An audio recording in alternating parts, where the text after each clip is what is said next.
जय श्री राधा, जय श्री कृष्णा। ओम नमो नारायण नमः।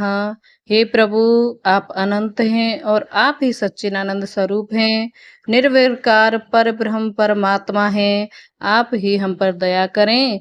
न सदैव आपकी भक्ति कृपा और आशीर्वाद हम सब पर बने रहे। बोलो लक्ष्मी नारायण भगवान की जय। हर घर के आंगन में तुलसी, तुलसी बड़ी महान है। जिस घर में ये तुलसी रहती है वो घर स्वर्ग समान है। वैशाख के इस पावन महीने की हार्दिक शुभकामनाएं। भगवान लक्ष्मी नारायण के श्री चरणों में आपके मंगल की कामना करती हूँ। आपके जीवन में सुख समृद्धि ऐश्वर्य हो।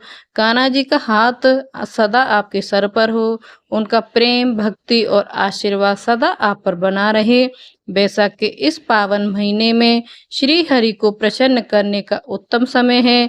वैशाख मास आप सभी की इच्छाओं को पूरा करने वाला और बाद में मोक्ष देने वाला परम दुर्लभ महीना है।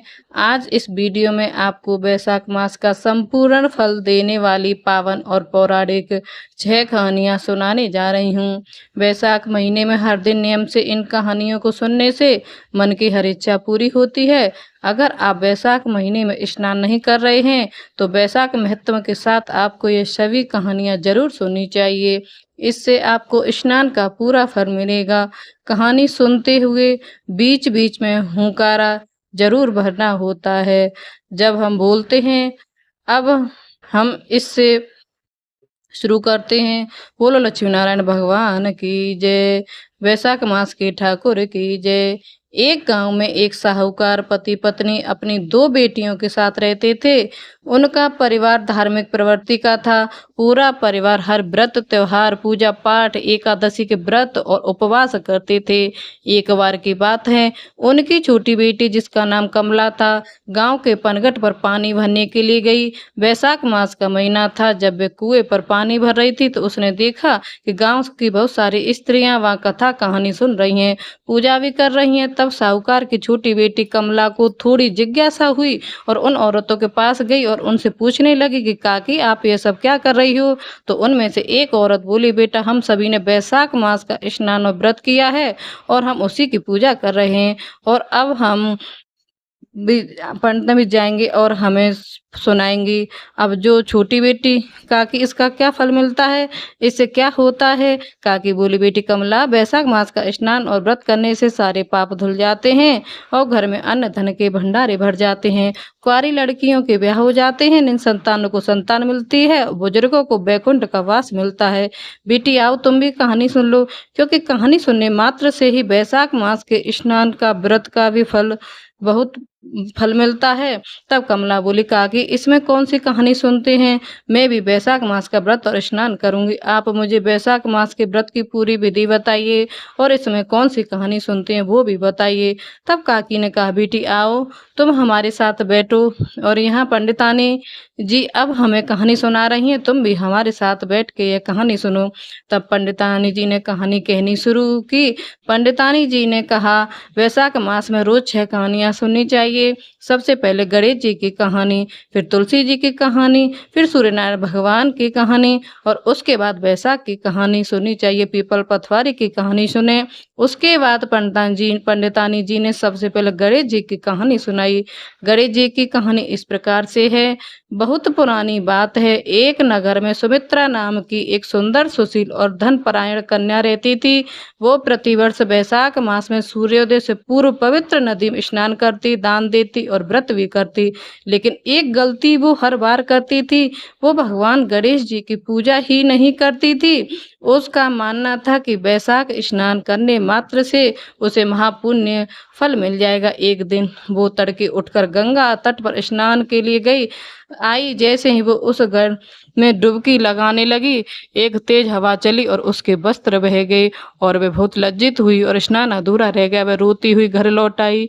वो बहुत दुखी थी, उसे समझ ही नहीं आ रहा था कि उसको क्या स्नान भंग हुआ है, उसका नेम छूटा। उसने कुछ भोजन आदि भी नहीं किया और रात को उसे स्वप्न में एक वृद्ध मुनि के रूप में स्वयं गणेश जी ने प्रकट होकर दर्शन दिए और कहा, हे कन्या तुम स्नान दान और व्रत तो करती हो, पर हर शुभ कार्य में पहले गणेश पूजा अनिवार्य है।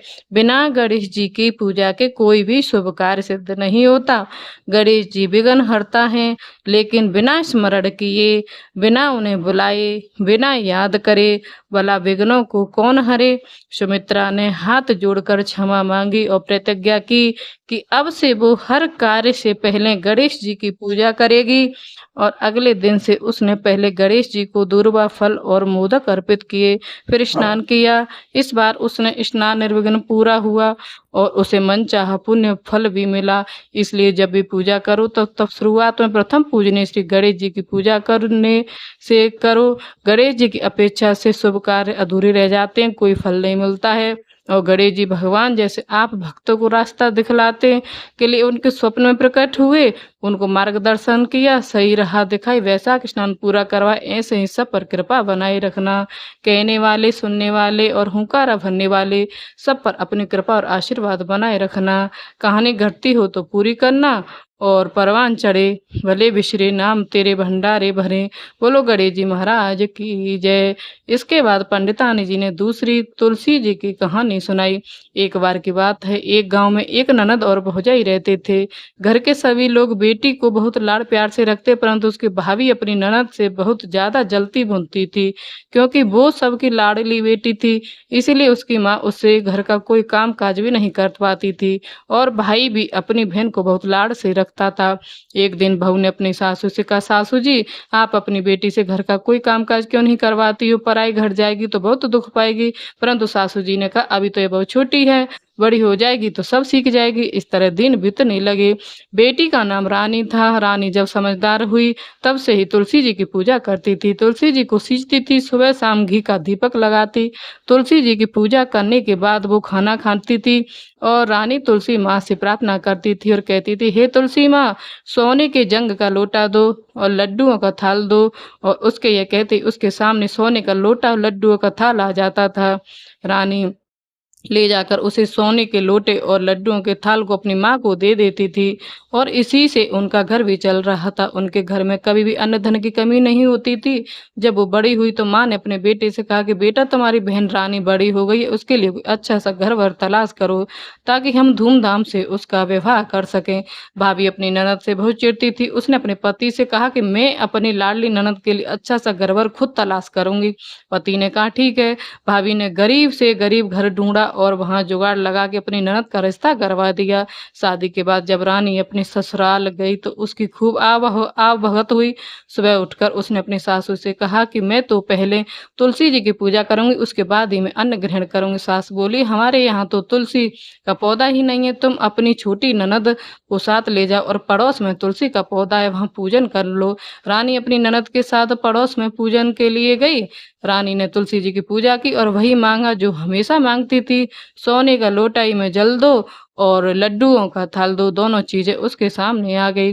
रानी ने वो लड्डू, लोटा और लड्डुओं का थाल वहीं पड़ोसन के पांव छूकर दे दिया। पड़ोसन तो बड़ी खुश हुई, भाई अन्न धन किसको बुरा लगता है। और उसने कहा, तुम तो रोज पूजा करने यहाँ आ जाया करो। जब वो पूजा करके वापस आई तो ननद ने अपनी माँ को पूरी बात बता दी। सास गुस्से में लाल पीली हो गई और उसने कहा, अच्छा अब देखती हूँ कि यह कल से तुलसी की पूजा करके पड़ोस में कैसे जाती है। सुबह वापस बहू ने सास से तुलसी की पूजा के लिए कहा तो सास पहले से ही गुस्से में बैठी हुई थी और उसने कहा, कोई पूजा वूजा नहीं होगी, चलो घर के काम पर लग जाओ।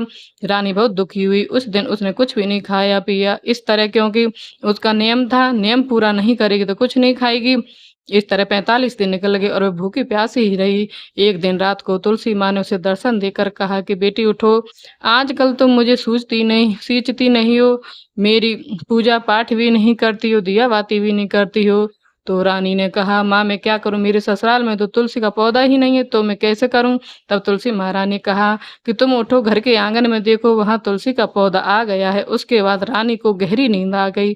सुबह रानी जब सोकर उठी तो उसे अपने स्वप्न वाली बात याद आई और वे सबसे पहले नहा धोकर आंगन में देखने गई। वहां पर हरा भरा तुलसी का पौधा था, जिसके हर लड़ में सोने की मोती और लटक रहे थे। तो वह खुश हुई और पूजा की थाली जल्दी से लेकर आई और जल से तुलसी जी की सींचा, घी का दीपक लगाया, परिक्रमा प्रार्थना की और बोली, माँ सोने के लोटे में जल दो, लड्डुओं को थाल दो। तुरंत उसके आगे दोनों चीजें आ गईं।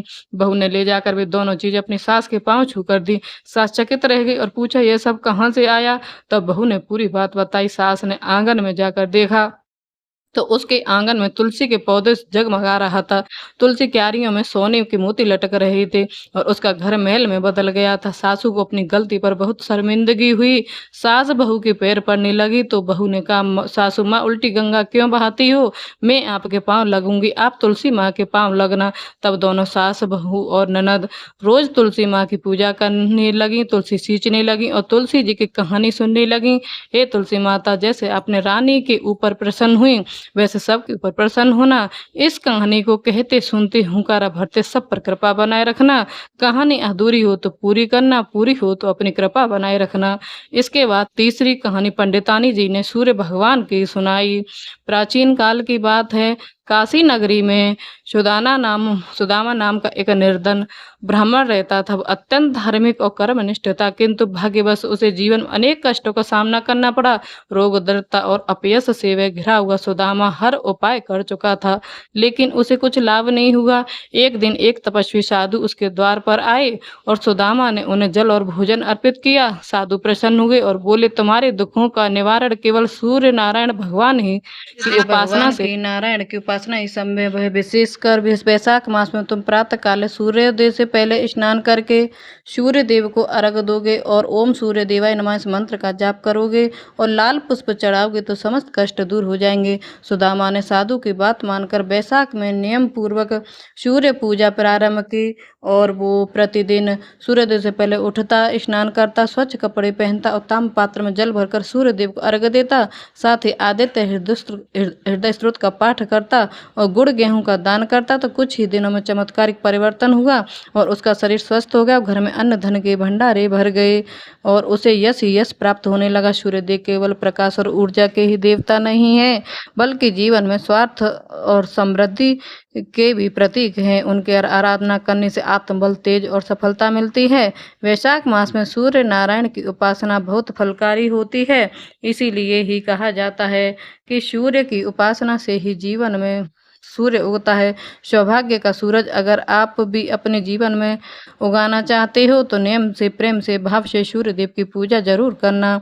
और हे सूर्यदेव भगवान, आपने जैसे ब्राह्मण पर कृपा की वैसे ही इस कहानी को कहते सुनते हुंकारा भरते सबके ऊपर अपनी कृपा बनाए रखना, सबके मन की इच्छा पूरी करना।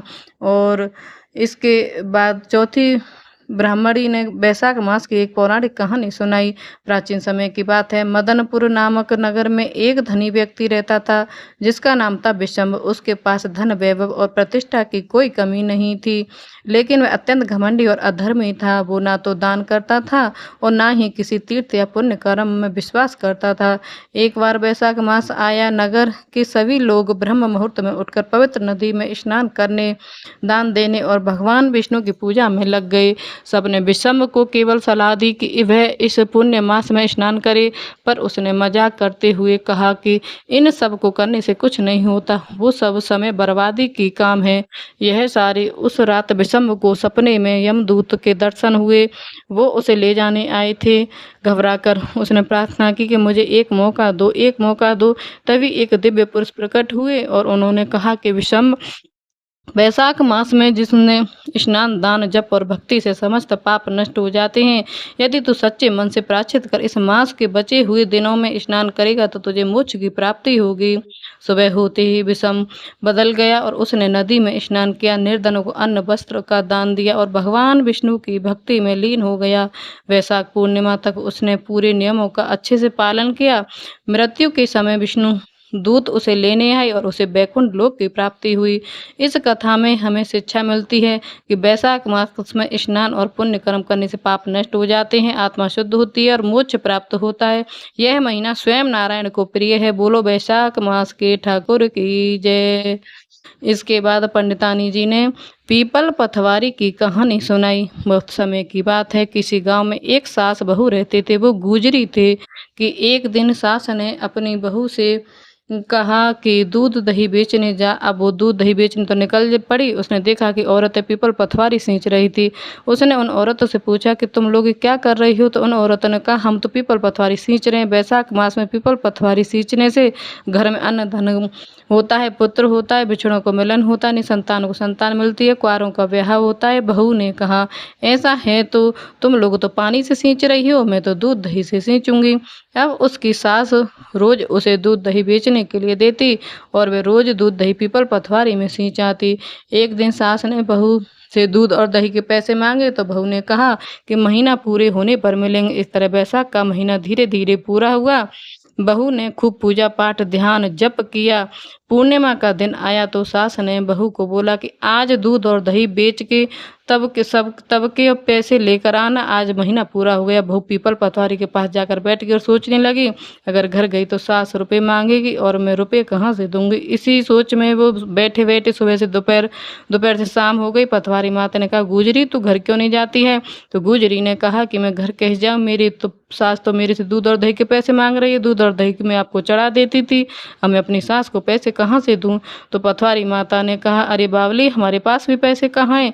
यहाँ मेरे पास तो कंकड़ पत्थर फल और पत्ते हैं, इन्हें ही ले जा और अपनी सास की झोली में रख दियो। अब उसने वही सारी झोली में भर लिए और चली रात होने वाली थी। बहू ने झोली में वही कंकड़ पत्थर फल पत्ते वगैरह भर लिए और ले जाकर पैसे बक्से में रख दिए और घर जाकर चुपचाप सो गई। सुबह जब सोकर उठी, सास ने पूछा कि पैसे कहाँ हैं? डरती डरती बहू ने कहा कि मैंने पोटली आपके बक्से में रख दी है। सास अंदर गई, बक्सा खोला और पोटली को खोल कर देखा तो उसमें सोने चांदी के हीरे मोती पड़े थे। सोने चांदी जगमगा रहे थे। सास ने बहू को बुलाकर पूछा कि इतना धन कहाँ से ले आई? कहीं से चुरा के लाई है क्या? राजा जी को पता चलेगा तो खूब मार पड़ेगी और दुनिया हम देखेगी और हमारे ऊपर हंसेगी। बहू ने पूरी बात सास को बताई। सास ने कहा कि अगर ऐसी बात है तो हम दोनों ही बैसाख मास का स्नान और व्रत किया करेंगे, पीपल पथवारी सींचेंगे। पीपल देवता पथवारी माता जैसे गुजरी को अन्न धन दिया वैसे ही सबको देना। इस कहानी को कहने सुनने और हुंकारा भरने वाले सबको मनोकामना पूर्ण करना। बोल वैष्णव भगवान की जय। इस तरह पंडितान जी ने सारी कहानियाँ सुनाई। सारी कहानियाँ सुनने के बाद कमला सबके साथ पूजन किया और कुएं पर से पानी का घड़ा भर के घर पहुंची तो उसके माता पिता जो कमला के पंडितानी जी ने सारी कहानियाँ सुनाई। कहानियाँ सुनने के बाद कमला ने सबके साथ पूजा की और कुएं पर पानी का घड़ा भरकर घर पहुंची तो उसकी माँ और पिता ने कमला से कहा कि बेटी आज पानी लाने में तुम इतनी देर क्यों हो गई? तब कमला ने कहा कि माँ पिताजी, जब मैं पनघट पर पानी भरने गई तो वहाँ की बहुत सारी औरतें बैसाख मास की कथा पूजा कर रही थीं। उन्होंने कहा कि बैसाख मास में व्रत और दान स्नान का बहुत पुण्य फल मिलता है, इसीलिए माँ पिताजी मैंने भी बैसाख के व्रत का निश्चय किया है। मैं उनसे बैसाख मास के व्रत की विधि और कहानी भी सुनकर आ रही हूँ। तब साहूकार पतिप ने कहा कि बेटी, हम सभी बैसाख मास का स्नान और व्रत करेंगे, तुम हम सबको कहानी सुनाना, हम सब ऊंकारा भरेंगे। और उसी दिन से साहूकार पतिप ने अपनी दोनों बेटियों के साथ बैसाख मास का स्नान व्रत किया। सुबह रोज सूर्यदेव से पहले गांव में नदी में स्नान करने जाते, फिर पूजा पाठ करते, कहानी सुनते और व्रत करते। महीना पूरे होने पर बैसाख पूर्णिमा के दिन उन्होंने ब्राह्मण जोड़े को भोजन कराया और दक्षिणा दी, तिलदान दिया और उद्यापन किया, जिससे दोनों बेटियों का विवाह अच्छे घरों में हुआ और सभी इसी जीवन का सुख भोग कर वैकुंठ को प्राप्त हुए। हे भगवान विष्णु, जैसे आप उस साहूकार पति के ऊपर खुश हुए वैसे सबके ऊपर होना। कहने वाले, सुनने वाले, हुंकारा भरने वाले सब पर कृपा दृष्टि बनाए रखना। अपने प्रेम आशीर्वाद देना, मन की इच्छाएं पूरी करना, जीवन में सुख शांति संपन्नता हो। बोलो बैसाख के ठाकुर की जय, लक्ष्मी नारायण भगवान की जय। अगर आपको ये वीडियो, यह कहानी पसंद आई हो तो प्लीज़ इसे ज़्यादा से ज़्यादा शेयर करें। सबको बैसाख मास का प्रभाव बताओ। प्लीज़ लाइक एंड सब्सक्राइब जरूर करो। Thank you. जय श्री राधे कृष्ण।